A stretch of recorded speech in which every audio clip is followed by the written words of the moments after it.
Good morning, Pastor. Good morning to you. How have you been I am very well and blessed. today?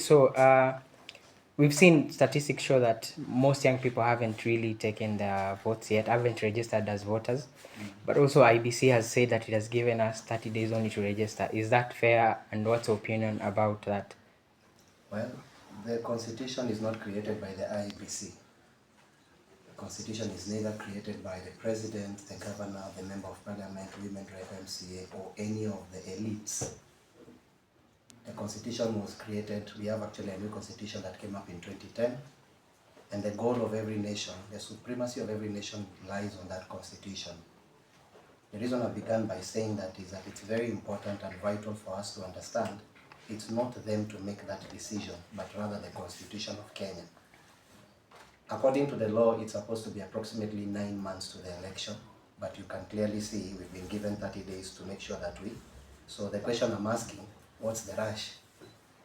And the question again I'm asking, are we here to follow what institutions are saying, or what the law, or rather the principles of the law is saying? So according to that, it's supposed to be approximately 9 months, and I can clearly see we are far from 9 months.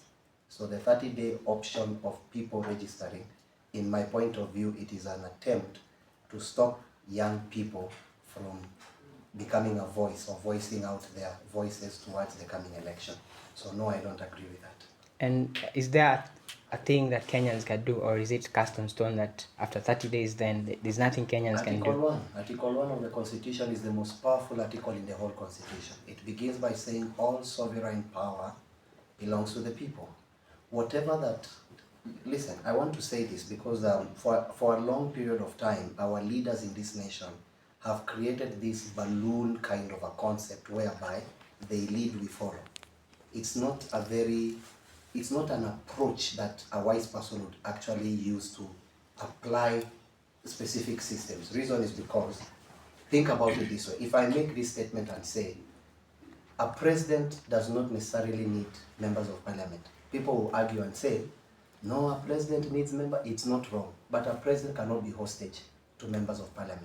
What does a president actually need? Him and the people. Article 1 of the Constitution, all sovereign power belongs to the people. So whatever the people do not like, the people have the right to change it. Whether IEBC likes it, whether me, John CW, likes it or not, whether the president likes it or not, governors, whoever you are, I want to remind Kenyans, you can always do something to change what does not apply to the best of your interest, which is applicable to Article 1 of the Constitution, all sovereign power belongs to the people.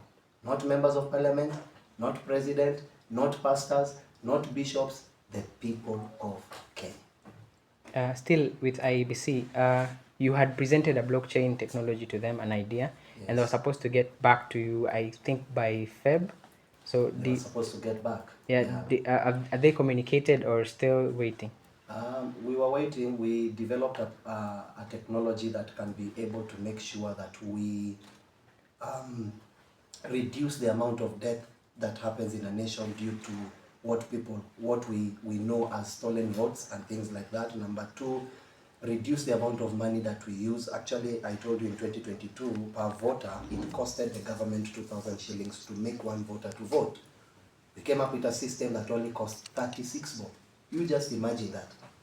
2,000 shillings to 36 bob. I sat down with Mr. Erastus, together with the commissioners, the whole team, you can imagine, called me there, we presented our technology. Of course, the other part of it would have been to now present it before the parliament so that the parliament can be able to give us a hearing. We are still waiting for that day. Again, I come back to Article 1 of the Constitution, all sovereign power belongs to the people, and the next article says, and the people are free to either manifest this power directly or through a democratic way of doing it. So we are hoping that they will call us again so that we can be able to reduce the amount of money we use, so that we can be able to stop the debt, so that we can be able to reduce the time that it takes for us to know who are the current leaders and such kind of things. Okay. So for people who don't know about the blockchain technology, can you explain it maybe in like a minute? Like summarize what it entails and what it's all about, and also explain to them that the real time results that they'll get from the technology. Right. So again, before we go to the technology, Article 81 and Article 83 of the Constitution, we are not just doing things because we are young. We have read the Constitution of Kenya.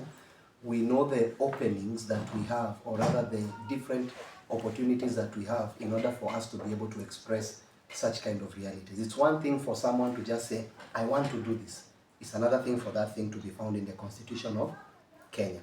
Constitution-wise, Article 81, Article 83 allows us to reason the way we are reasoning in terms of using technology to create opportunities and rather systems that can be able to create, a very solidified point of view in the nation. So we came up with a blockchain system, long story short, as I shared with you before.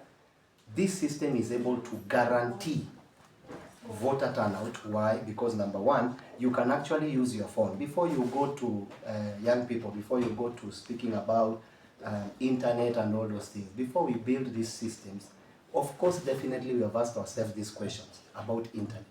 Safaricom is not the only way to provide internet. There are things you call satellite. There are so many ways for you to be able to get internet without a nation being able to interfere with that. So we have this technology. When you talk about voter turnout, let's assume America has approximately 3 million votes. Approximately, I'm just giving an example, 2 million, 4 million, 3 million votes. And let's say the tallying station, because America is as big as Africa, or less, a little bit lesser, or however, and the polling station is in Kenya, and then that's like New York, and then you are in South Africa. What is the chance that people will travel from South Africa to come all the way to Kenya to vote?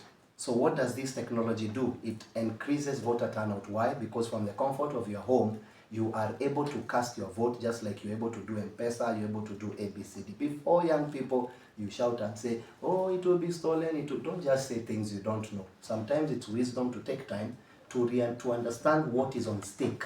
Because that's the same thing they said when we started Safaricom. Number two, before you say which nation has used it, which nation had used mobile money before Safaricom in terms of where did we learn it? Africa, or rather Kenya, the mobile money transfer in Kenya is the biggest globally. So if we can create a global mobile money transfer, what is the big issue with creating a national blockchain system of voting? One. Two, it is able to secure things like debts. Why? Because a lot of people fight because of votes being stolen.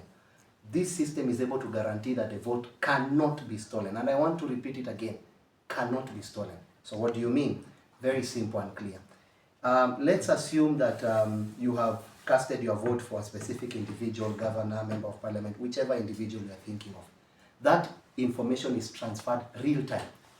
Forget about Form 34 years, Form 34, all that. It's transferred real time. Two, you are able to see your vote. You casted your vote, you are able to go online and check, my name is so and so, I casted my vote. But in order to protect privacy, the people will be able to see 300,000 votes came from this ward.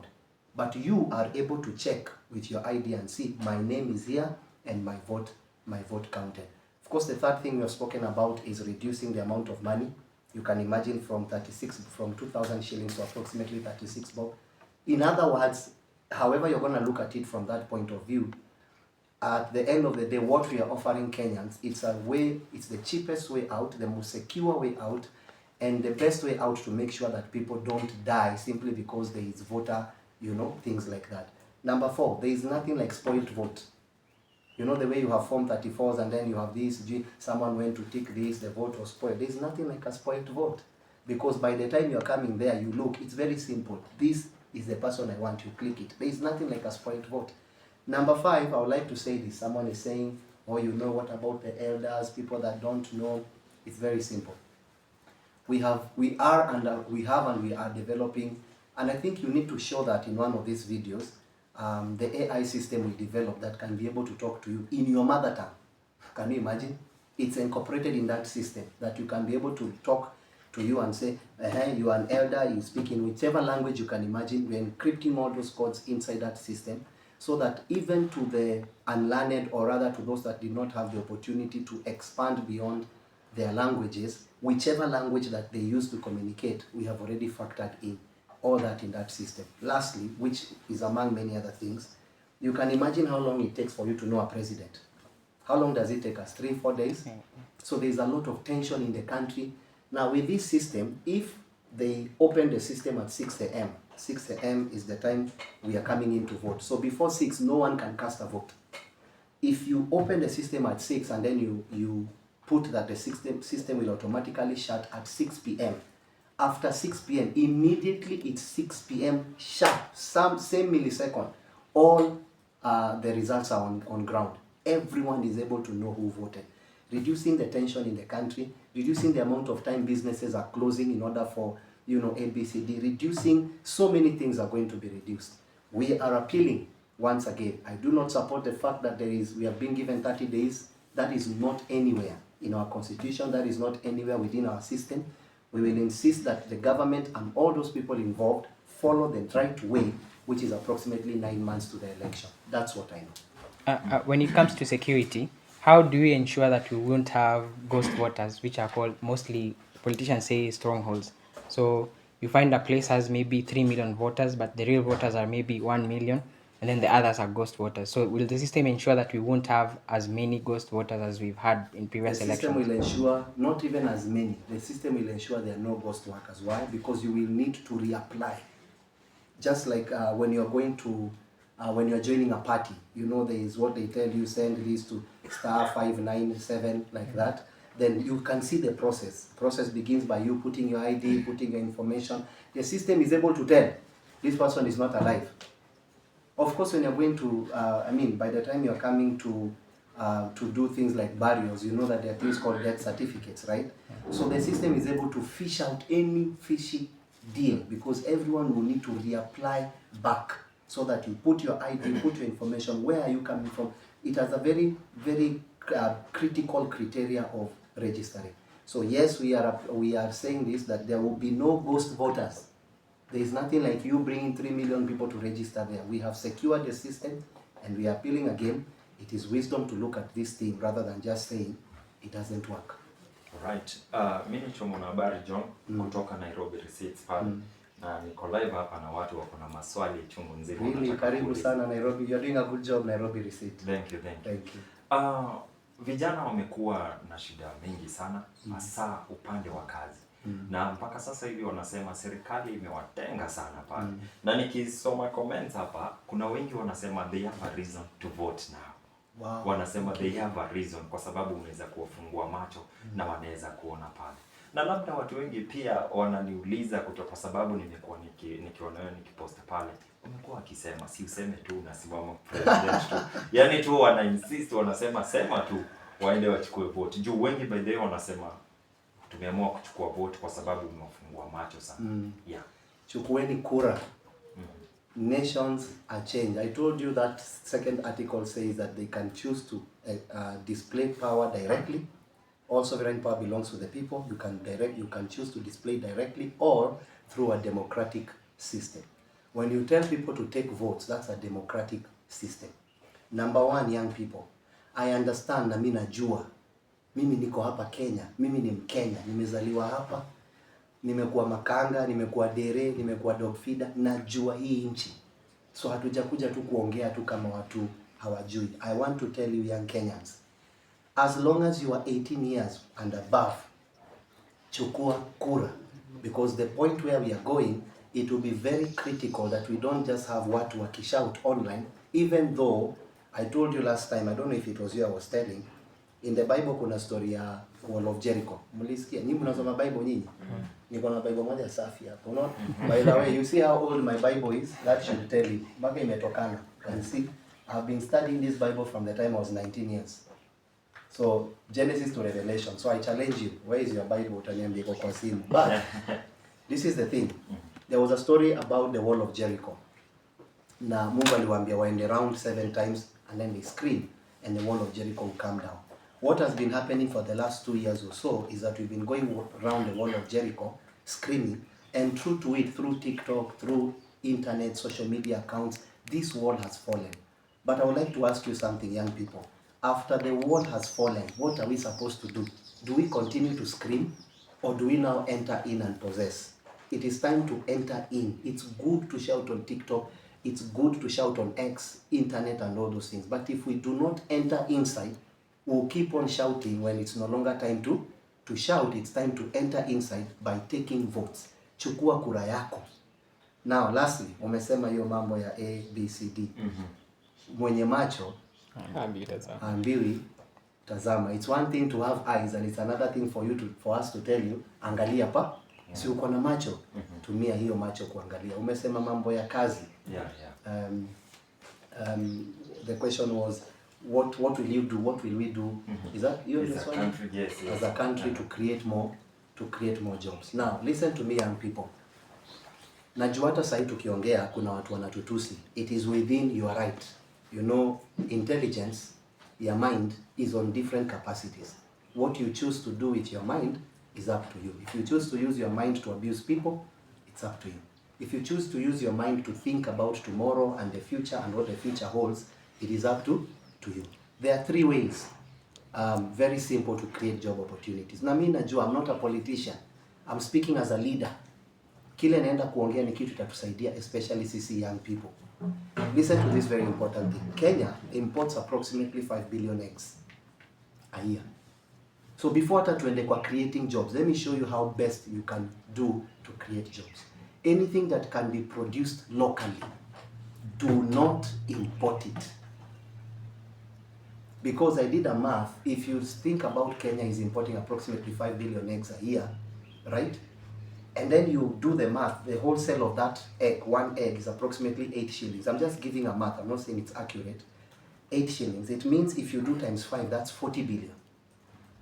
Sijui kama mnanielewa. Signature, hii mkono hii, you don't need to look for 40 billion elsewhere. You can look for it by stopping import of eggs. Hatujaguza hata vitu zingine, tubaki tu kwa mayai. Then I did the math. If you empower farmers with approximately 1.5 million per farm, which would require approximately 2 people to run that farm, plus now the person, those are 3 people per farm. You will have over 26,000 farms just by saying no to importation of anything that we can be able to kukuza hapa locally. You have empowered 26,000 approximately farms.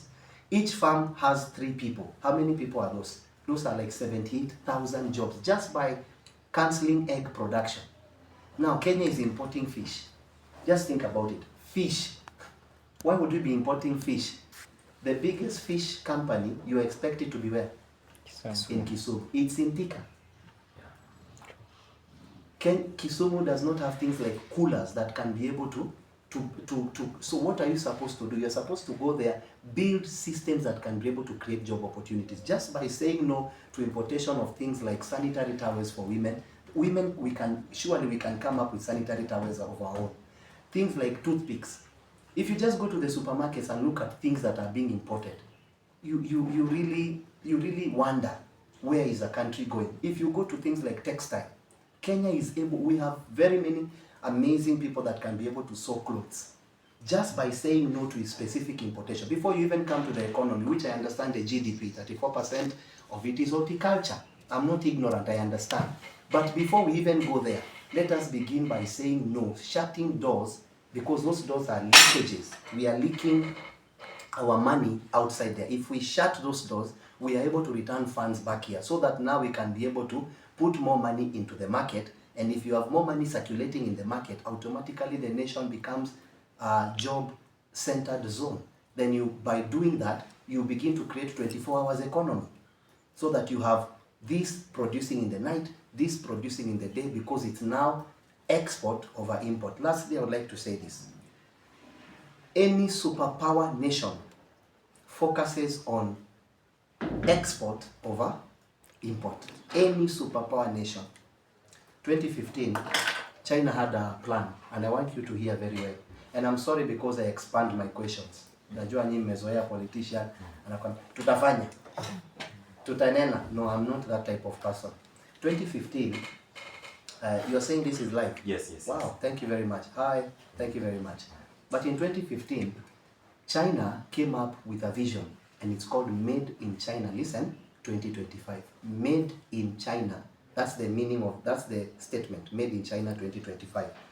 They were focusing on making sure that by 2025, specific things will no longer be imported, but rather exported. They focused on several things. Among them was energy. Remember 2015. Fast forward it to 2025, 10 years later, the three biggest wind energy and solar energies are from China. One of it can feed Norway. One solar energy grid can feed a nation. Remember 2015, they didn't have it. 2025, made in China 2025. It was a 10-year plan. They went into things like, you know the company called the BYD, Build Your Dreams. So what they did, China created subsidies. They said that within these specific zones, if you are going to be producing within these things that the government has thought about, we will give subsidies between 23 to 25%. Let me explain what a subsidy is.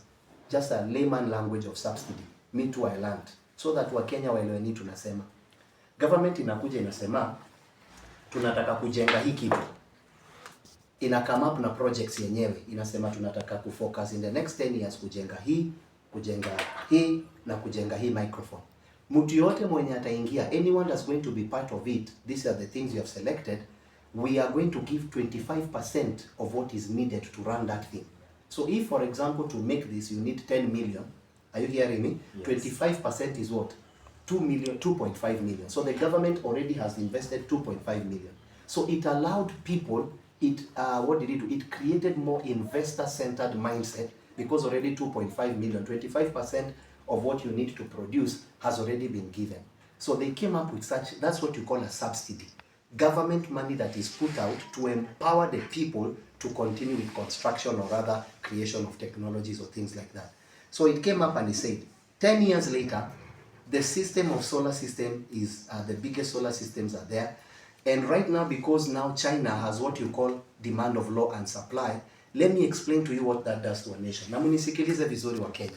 Please, it's not a game anymore. This is not about which tribe you're from. This is not about whether you like me or not. You don't need to like me.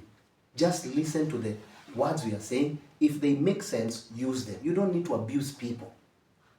It is very low of you to open your mouth and call someone a dog.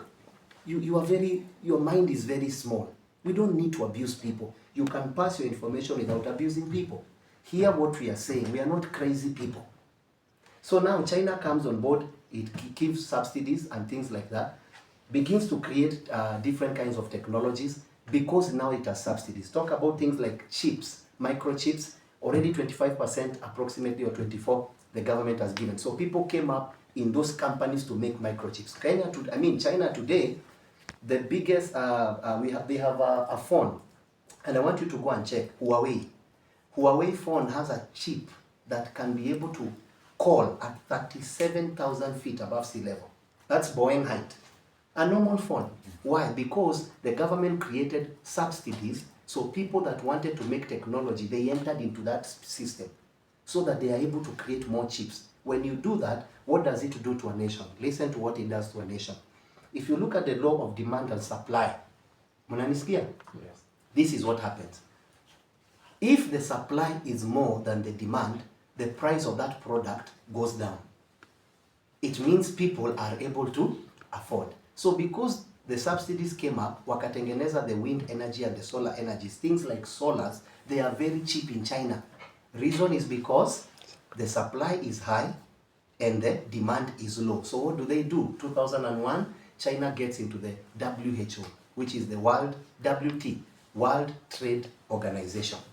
So by that, China they knew that we have already created a lot of things. The supply is more than the demand, so they sought out external markets. So a Chinese can afford that thing because the demand in China for that is low. But the supply, there are so many companies that are producing them. So it's cheaper. They have to lower the prices because of competition. It's not like in Kenya where you have Kenya Power, you put 1,000, approximately 400 is going to taxes and funny things. There is no demand. We are operating as a monopoly. And anytime leadership operates as a monopoly, you begin to shut down companies so that it can only be one company. Now that one company can create how much money they need. Do you get what I'm saying? There is no longer competition. Kenya Power no longer has competition. Specific companies no longer have competition. So this made things in China very affordable. The average Chinese has a car. Is it because they are rich? No, but it's because the price of producing a car in China. I hope you know iPhones they are assembled in China, yet it's an American brand. Because iPhone is saying that the amount of money it takes to assemble this product in America compared to China, do you understand? Yes. It's cheaper, so they will take the company where it's cheaper. So if the government of Kenya creates subsidies and or rather creates less taxes for bigger companies, companies will come into Kenya. Reason is because you are not overtaxing the company. This is what you say. For example, any company outside there that can employ 1,000 people, this is what we will negotiate your tax. Your tax will be low because you have already given 1,000 people jobs. Those 1,000 people will be taxed. So the government has gained money. The companies have come into Kenya, and that's what Singapore did. I don't have time to explain it. And by doing that, you are able to reflect jobs in a nation. I hope you have understood how I've expanded that thing. Very easy to create jobs in Kenya. Very simple. Stop the importation of anything that can be exported. Government creates subsidies for futuristic things. AI is a thing that you cannot ignore. In the future, specific positions of doctors will become irrelevant. Specific positions of being a doctor, being a teacher, because right now AI is able to teach you. I have an almost 80-year-old friend that went to the doctor, sat down with the doctor, and he was telling the doctor what he was feeling. The doctor subscribed a certain drug. That gentleman, he took his phone, ChatGPT, you know there's DeepSeek, so many of them, and he wrote what that doctor said on ChatGPT. ChatGPT told him, do not take that medicine. ChatGPT, he told him, do not take that medicine. If you take that medicine, you are going to have that condition. ChatGPT prescribed a different medicine. Today, he doesn't have the condition. So what am I saying? Even being a doctor, you will need to advance with time, because there are systems that are coming in that are able to operate without the hands of man. Very possible to create jobs in Kenya, but it will take willing people like me and you. The reason why maybe some of these ideas are not seen through is because of corruption. Corruption is a cancer in our country. There's a perception that if we remove corruption from the budget and from the country, then the economy will collapse. So how will you deal with corruption, or how do you advise future leaders to also deal with corruption? Because it's the biggest cancer. It's the reason why we're not progressing as a country and also as Kenyans. Corruption is equal to death. When a person becomes corrupt, takes money, for example, that is meant for medicine, what have you done?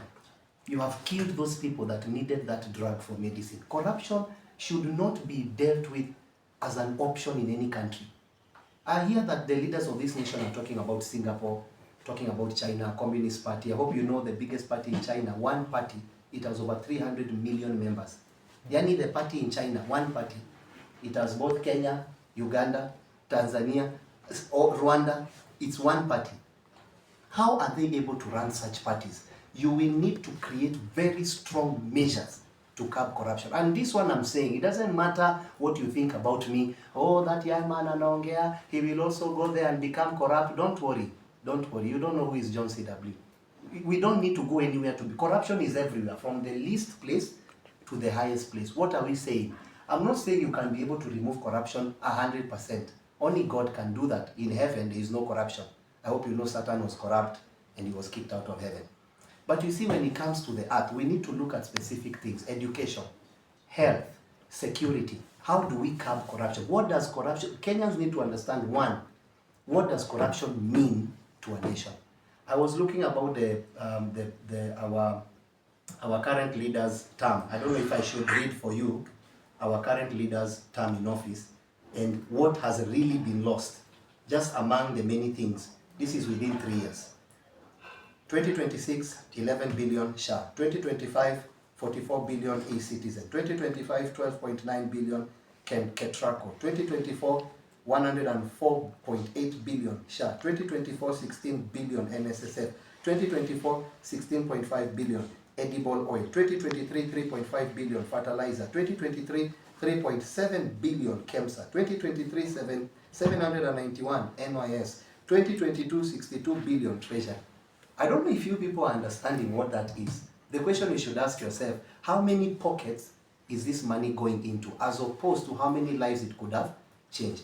What are we doing to do it? Number one, either we will amend the constitution and add clauses of, if you are found corrupt, it's a death penalty.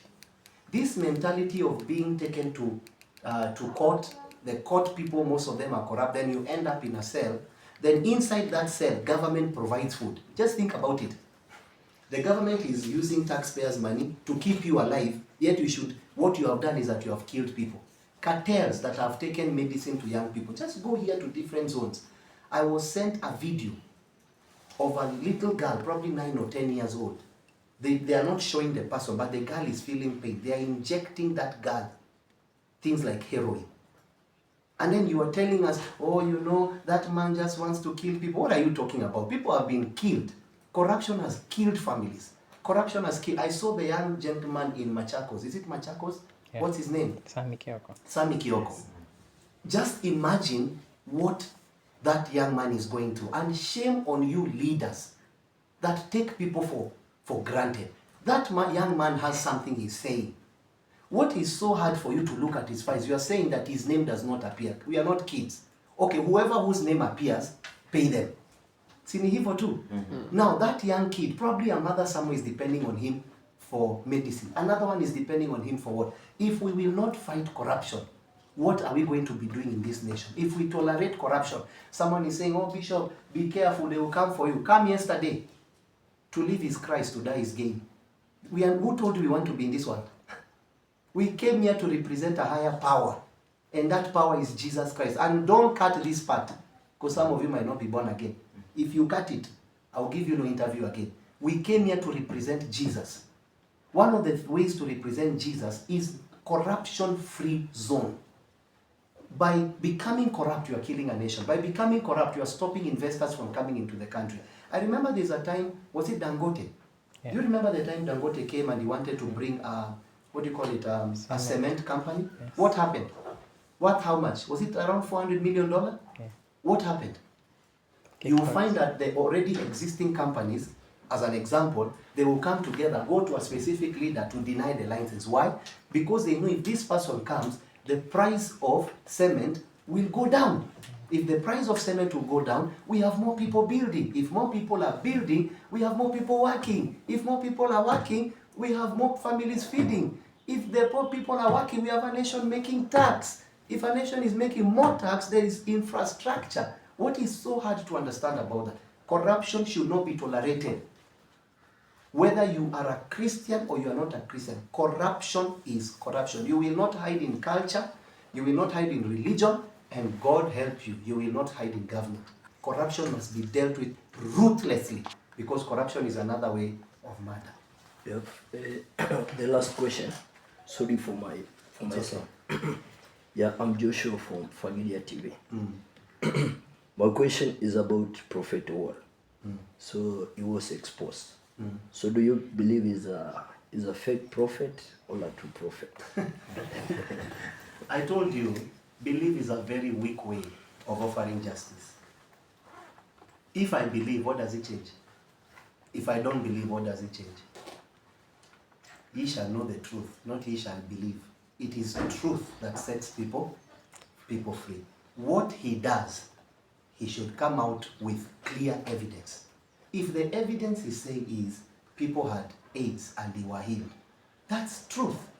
If people had AIDS and they were not healed, what is that? That's a lie. So it's not what I believe.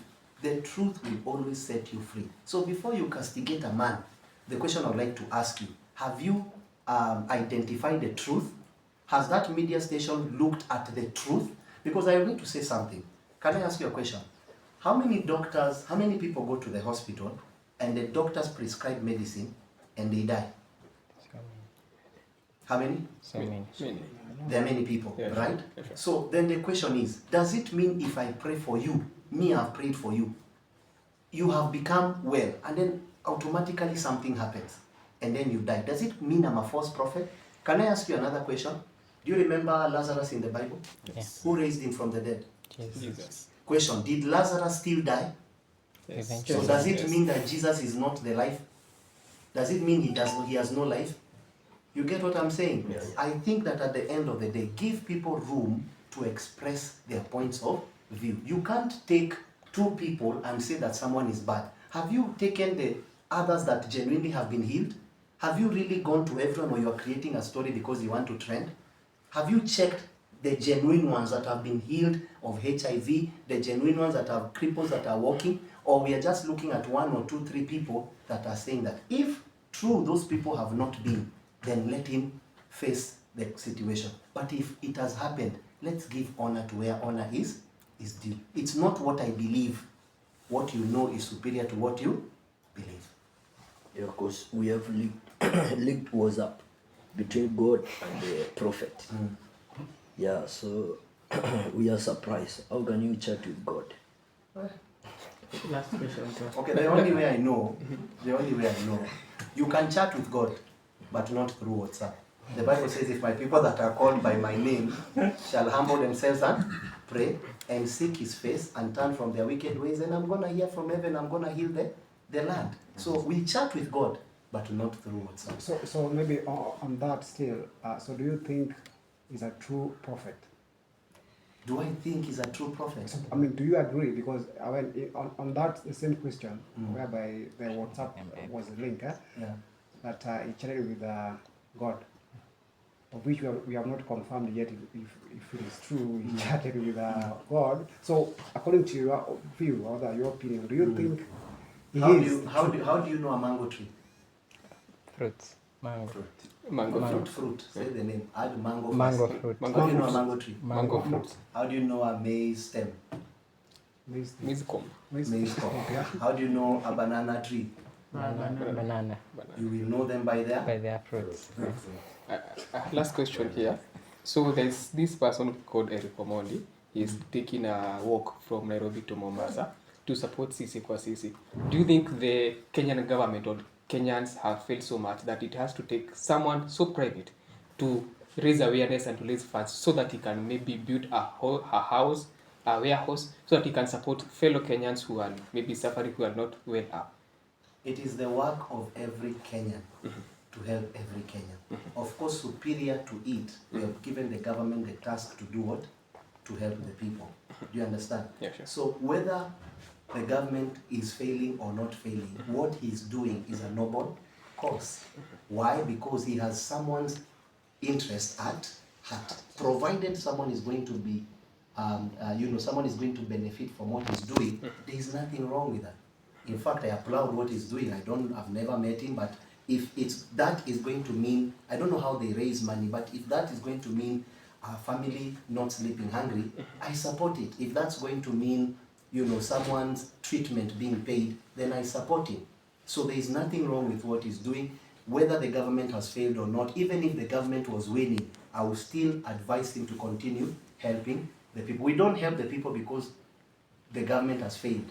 We help the people because it's our responsibility and it's our spirit as Kenyans to come through for each and every one of us. But again, I say, it's a shame for people to do what the government is supposed to do. It's the work of the government to see to it that A, B, C, D is provided for.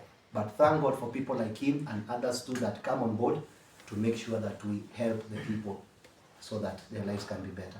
Yes. Thank you very much. Thank you. Nashukuru sana. So one last question Yes. before you leave. We have seen a lot of people online making comparisons to you and Martin Luther, and many of them are Me and who? Martin Luther, the great Martin Luther. Yes, sir. Is there anyone making that Yes, comparison? sir. Me, And I'm very many small. people are saying, and many people say that they can see you leading a revolution in Africa, not only in Kenya, and they would like to know what is your stand on that, and if you are really leading a revolution. What I know is that I'm here for God and I'm here for the people of Kenya. It will be called a revolution if someone failed.